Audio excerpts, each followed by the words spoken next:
Se você clicou neste vídeo, pode ser por um de dois motivos. Talvez você nunca tenha ouvido essa teoria, ficou surpreso com o título e agora quer saber como argumento essa ideia. Ou então você já conhecia a teoria por algum short ou TikTok que apareceu para você falando sobre ela e mesmo assim quer ver como eu faço para argumentar essa maluquice.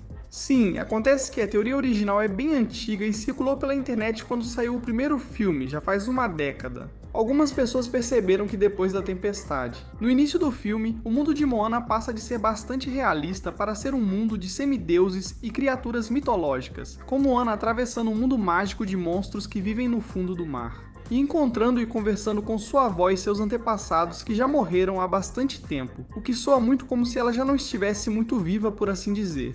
E por algum motivo é aí que geralmente termina a discussão sobre tudo isso, apesar de eu achar que é justamente onde ela deveria começar. Aproveitando o lançamento do live action de Moana, que não vi porque dizem ser pior que um chute nos dentes, decidi falar sobre essa teoria interessante, sobre detalhes estranhos que influenciadores ignoram para resumir a história em um TikTok e, claro, desmenti-la. Porque se analisarmos as evidências, vamos notar que esses detalhes são apenas o começo de um fio argumentativo muito maior, que está escondido debaixo dos nossos narizes há 10 anos. Na sua versão mais popular, a teoria começa com a entrada de Moana no Alotai, o reino submarino dos monstros. É uma queda ridiculamente longa que deveria matá-la diretamente, já que ela não é uma semideusa como Maui, algo que Maui acredita que acontece quando ela pula e cai ainda mais do que deveria. Mas por razões desconhecidas, Moana aterrissa sã e salva, apesar de que deveria ter todos os ossos quebrados. E depois tem o fato curioso de que o Alotai é mencionado como o inframundo no material extra do filme, como o além dos monstros e criaturas já mortas. E assim chegamos à receita perfeita para uma clássica teoria de que nossa protagonista está morta durante todo o filme. No início, acreditava-se que ela morreu ao tentar atravessar o Recife pela primeira vez, quando ficou com o pé preso em pedaços de coral. Mas há vários problemas com isso, o principal sendo que Moana volta para a ilha para falar com sua família e receber o coração de Tefiti de sua avó doente, então não parece que ela esteja tão morta assim. Mas existe um candidato muito melhor. É a tempestade que acontece mais adiante quando Moana pede ao oceano que a ajude e ele envia. Uma tempestade tão violenta que a deixa inconsciente e ela acorda, no dia seguinte. Enterrada, sim, enterrada na ilha onde Maui estava preso. Portanto, a simbologia da morte dela não parece ser tão simbólica assim. E isso não é tudo, Moana não vê nenhum outro ser humano que não esteja morto até encontrar Tefiti, a deusa da vida, e essa deusa a traz de volta para a civilização. Os únicos humanos com quem ela cruza são os fantasmas de seus ancestrais, e é agora que está morta que pode falar diretamente com sua avó. Então, caso encerrado. Ou talvez não, porque como você deve ter notado, ainda temos cerca de 2/3 do vídeo pela frente. O problema com essa teoria da morte de Moana é que, embora haja pontos interessantes, também há uma diferença claríssima entre a aparência dos ancestrais e da avó Tala, que estão super mortos, e a Moana. Esses fantasmas obviamente existem como espíritos flutuantes e brilhantes de cor azul, em claro contraste com a Moana, que tem uma forma física super clara e definida durante o filme, e não é brilhante nem azul. Pode ser que ela simplesmente tenha atravessado o reino dos monstros com a ajuda do oceano, como vemos no filme, e só isso. Então todo mundo estaria analisando desnecessariamente um filme da Disney. Além disso, existe uma explicação mais simples se quisermos explicar todas essas coisas estranhas que já mencionamos. Uma das coisas mais curiosas desse filme é o nome de Moana. Moana significa oceano em muitos idiomas polinésios, e se estivéssemos em qualquer outro contexto, isso seria apenas uma referência divertida dos roteiristas ao tema central do filme. Mas na mitologia dos povos polinésios, os nomes dos deuses e semideuses geralmente seguem a natureza daquilo de que eles são deuses. Por exemplo, tem Tapele, cujo nome significa fogo, e é a deusa do fogo e dos vulcões, ou Hanti, que significa céu e é o deus do céu, ou Tawiri, que é o deus do vento e da tempestade, e seu nome significa tempestade. Então, o fato de Moana se chamar Moana é especialmente curioso, dada a sua relação tão especial com o oceano, que a ajuda e obedece desde o início do filme, algo que fica evidente até mesmo antes da maioria dos eventos mágicos.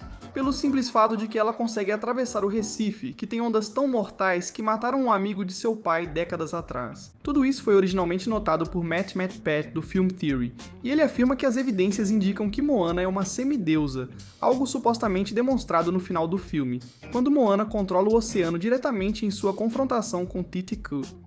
A ideia era que Moana conseguiu tudo isso por ser uma semideusa, e as teorias que explicavam o motivo disso iam desde a noção de que a avó Tala é uma deusa disfarçada de humana. A teoria de que, de fato, Moana morreu na tempestade, mas ressuscitou como semideusa, copiando a origem de Maui. Ou até a teoria conspiratória maluca de que Sina, mãe de Moana, traiu o marido com Maui. E Moana é sua filha secreta, não tão secreta assim, o que explicaria o receio do pai dela com o oceano. Sim, isso não faz o menor sentido, já que Maui ficou preso em sua ilha por 1000 anos sem chance de escapar, mas algo tão pequeno e irrelevante quanto a lógica nunca vai impedir a internet. Só que há outro pequeno problema. Spoilers de Moana 2, aliás. Sim, a continuação não chega nem aos pés da primeira, mas afinal de contas é uma sequência oficial. E se você assistiu, deve estar coçando a cabeça porque a trama contradiz diretamente a maioria do que acabei de dizer. Em resumo, a aventura de Moana na continuação gira em torno de restaurar Motufetu, uma ilha mítica que funciona como ponto de conexão mágico para todos os povos polinésios. Mas ela foi amaldiçoada e afundada no fundo do oceano há centenas de anos pelo deus Nalo, por razões que não são muito bem explicadas, além de sua maldade maligna e o desejo de separar os povos humanos para sempre. Então, Moana se alia novamente a Maui para chegar à ilha e salvar a humanidade. Porque para levantar a maldição e restaurar Motufetu, um humano normal deve chegar e tocar sua superfície, algo que pode ser alcançado se um semideus levantar a ilha e tirá-la do oceano. E bem, no final de Moana, 2 Moana consegue tocar a ilha e restaurá-la, apenas para morrer segundos depois por um raio, e então ser ressuscitada por seus ancestrais e transformada na semideusa que sempre deveria ter sido, o que é muito bonito e tudo mais. Mas isso significa que Moana foi humana todo esse tempo, já que fica muito claro que Maui não podia restaurar a ilha por ser um semideus, o que significa que Moana não tem poderes. Ela sempre foi uma humana comum e normal. Eles acabaram com a teoria para meia internet, deixando sem explicação as atitudes estranhas de Moana no primeiro filme. Ou talvez não, porque tem um fator do qual ainda não falamos, que vira tudo isso de cabeça para baixo, o coração de Te Fiti. O coração de Te Fiti é uma joia central para a trama do filme, porque é a origem dos poderes de Te Fiti, a deusa criadora da vida e das ilhas onde vivem os povos humanos. 1 milênio antes dos eventos do filme, Maui rouba o coração para dar à humanidade o poder de criar vida, mas o perde após um confronto com TK, que deixa a joia no fundo do oceano. E se o coração de Te Fiti não fosse devolvido ao seu lugar original, o mundo se deterioraria lentamente e, eventualmente, seria destruído. Isso inicia a trama do filme, com a corrupção e tudo mais, e você deve se lembrar, vemos Moana devolvendo essa joia à ilha de Te Fiti depois de ser escolhida para isso pelo oceano. E tudo isso é muito importante, porque se você prestar atenção, vai perceber que é a joia que é a culpada de tudo isso. Começando pelo início, quando o oceano entrega a joia para uma Moana pequena, ela solta a joia sem querer, mas depois é revelado que a avó Tala a pegou e a guardou todo esse tempo.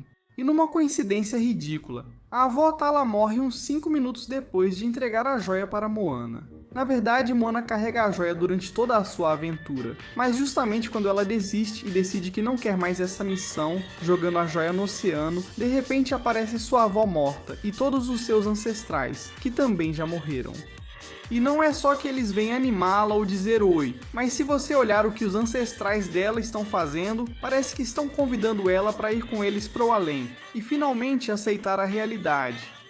Que ela esteve morta em vida esse tempo todo, mantida em um estranho estado de limbo graças ao coração de Te Fiti, cujo poder permitiu que ela cruzasse para o inframundo sem estar morta de verdade. Na verdade, é por isso que os piratas e o caranguejo gigante querem a pedra. Essa é outra parte do filme que quase não é explicada, mas sabemos que o caranguejo está em Lalotai, o inframundo literal, e os Kakamora, que são os piratas, são espíritos segundo o folclore das Ilhas Salomão. Nem o caranguejo nem os piratas estão realmente vivos, e com o coração, ambas as criaturas poderiam atravessar para a Terra dos Vivos, ou seja, um território tanto real quanto metafórico.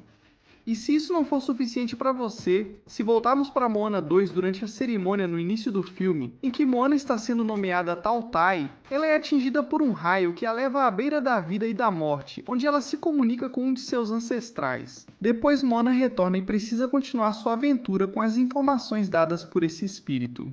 Ela volta a encontrar os espíritos no final do filme, quando finalmente morre após tocar Motufetu. Aqui chegam todos os seus ancestrais, de uma forma um pouco parecida com o que já vimos em Moana 1, mas em vez de convidá-la para ir com eles, eles a transformam em uma semideusa, de maneira bem semelhante ao que aconteceu originalmente com Maui.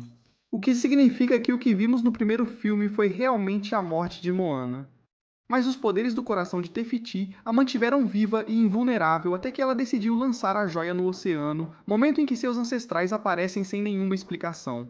E isso só para quando Moana decide pegar a joia de volta e continuar com sua missão. Ela só volta definitivamente à vida quando Te Fiti a restaura no final do filme, para que ela possa retornar ao mundo dos vivos. E esses indícios de que ela poderia ser uma semideusa eram porque ela estava destinada a ser, só que no próximo filme. Então espero que você tenha gostado deste vídeo, deixe seu like se você gosta de teorias malucas, inscreva-se para mais vídeos como este, e nos vemos no próximo vídeo. Tchau!